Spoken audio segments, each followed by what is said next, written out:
বিসমিল্লাহির রহমানির রহিম। ওয়ালাইকুম আসসালাম রহমতুল্লাহ বরকাতুহু। লাস্টে রয়েছে 688। এই ভাইকে দিয়ে আজকে প্রশ্নের উত্তর শুরু করলাম, দেখা যাক কাটে দিতে পারি।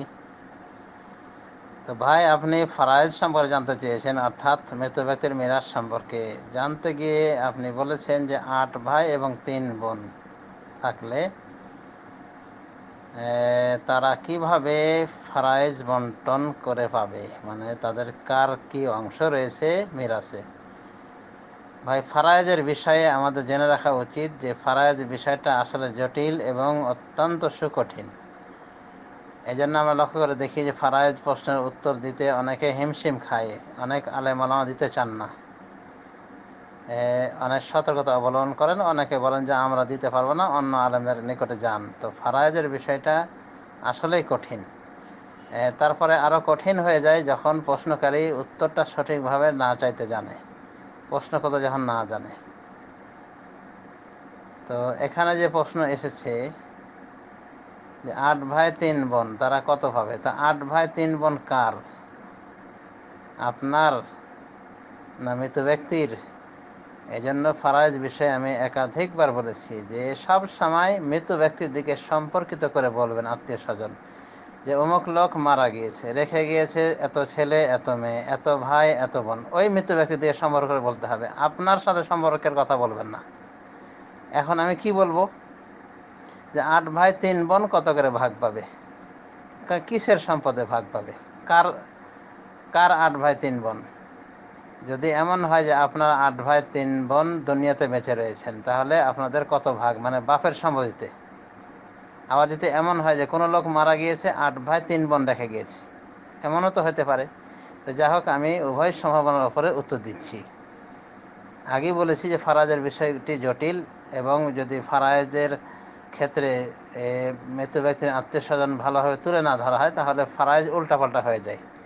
এই জন্য এভাবে মৌখিকভাবে 2-1 মিনিটের ভয়েস মেসেজের মাধ্যমে এভাবে উত্তর দেওয়া ঠিক না, কারণ হতে পারে প্রশ্নকারী উল্টাপাল্টা করে তথ্য দিয়েছে।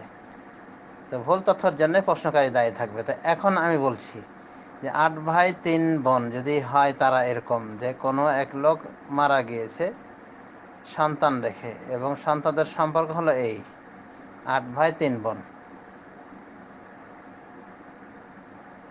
তো যদি মৃত ব্যক্তির 8 ভাই 3 বোন রেখে যদি মারা যায়, পৃথিবীতে যদি আর কেউ না থাকে, তাহলে তারা সম্পদ ভাগ করে নেবে এভাবে যে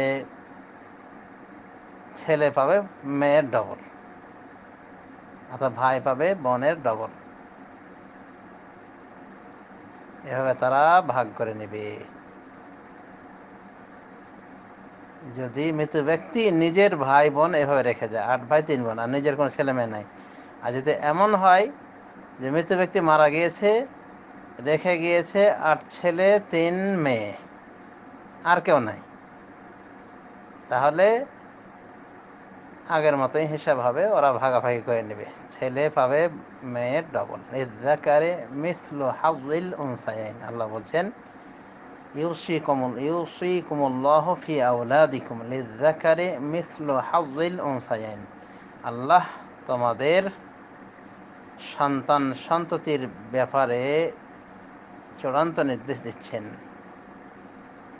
লিযযাকারি মিসলু হায্যিল উনসায়াইন, ছেলের জন্য মেয়ের ডবল অংশ রয়েছে। সুতরাং কোনো মৃত ব্যক্তি যদি তার ছেলে মেয়ে রেখে মারা যায়, তাহলে শুধুমাত্র ছেলে মেয়ে রেখে মারা যায়, তাহলে তারা ভাগাভাগি করে নেবে এভাবে যে ছেলে পাবে মেয়ের ডবল অংশ। তার মানে যদি ধরে নেওয়া যায়, যেমন এখানে বলা হয়েছে 8 ভাই 3 বোন, তো ছেলেরা ডবল হয় মেয়েদের, মানে একটা ছেলে 2টা মেয়ের সমপরিমাণ, এই হিসাবে ভাগ হয়ে যাবে, বন্টন হয়ে যাবে সম্পদ। তো পরবর্তীতে ফারাইজ বিষয়ে প্রশ্ন করলে এই গ্রুপ সহ সমস্ত গ্রুপের দিনী ভাইদেরকে বলে রাখবো, অনুরূপভাবে যারা দিনী বোন আছেন বিভিন্ন গ্রুপে তাদেরকে বলে রাখবো যে ফারাজ বিষয়ে প্রশ্ন করলে প্রশ্ন করাটা শিখতে হবে আগে। যে সব কথা মৃত ব্যক্তির দিকে নিষ্পাত করে বলবেন, যে মৃত ব্যক্তি মারা গেছে, অমুক ব্যক্তি মারা গিয়েছে, রেখে গিয়েছে তার ভাই, তার বোন, তার ছেলে, তার মেয়ে ইত্যাদি, তার মা, তার বাপ, সব মৃত ব্যক্তি দিয়ে সম্পর্ক করে বলতে হবে। আপনার কথা বলবেন না, আমার ভাই আছে, বোন আছে, এটা কিভাবে বুঝবে তাহলে? যিনি উত্তর দেবেন কিভাবে বুঝবেন যে কার ভাই কার বোন? যেমন এই প্রশ্নেই জটিলতা দেখা দিল। তো যা হোক, উভয় সম্ভাবনার ভিত্তিতে উত্তর দেওয়া হলো এবং উত্তর উভয় ক্ষেত্রে সমান। তার মানে ফারায়েজ হলো এ বিষয়ে যদি কাউরি শুধুমাত্র ভাই বোন থাকে তাহলে তারা ভাগ করে নেবে, ভাই পাবে বোনের ডবল অংশ। অনুরূপভাবে যদি কেউ রেখে যায় ছেলে এবং মেয়ে, তা শুধুমাত্র ছেলে মেয়ে আর কেউ নাই, তাহলে তারা ওইভাবে ভাগ করে নেবে,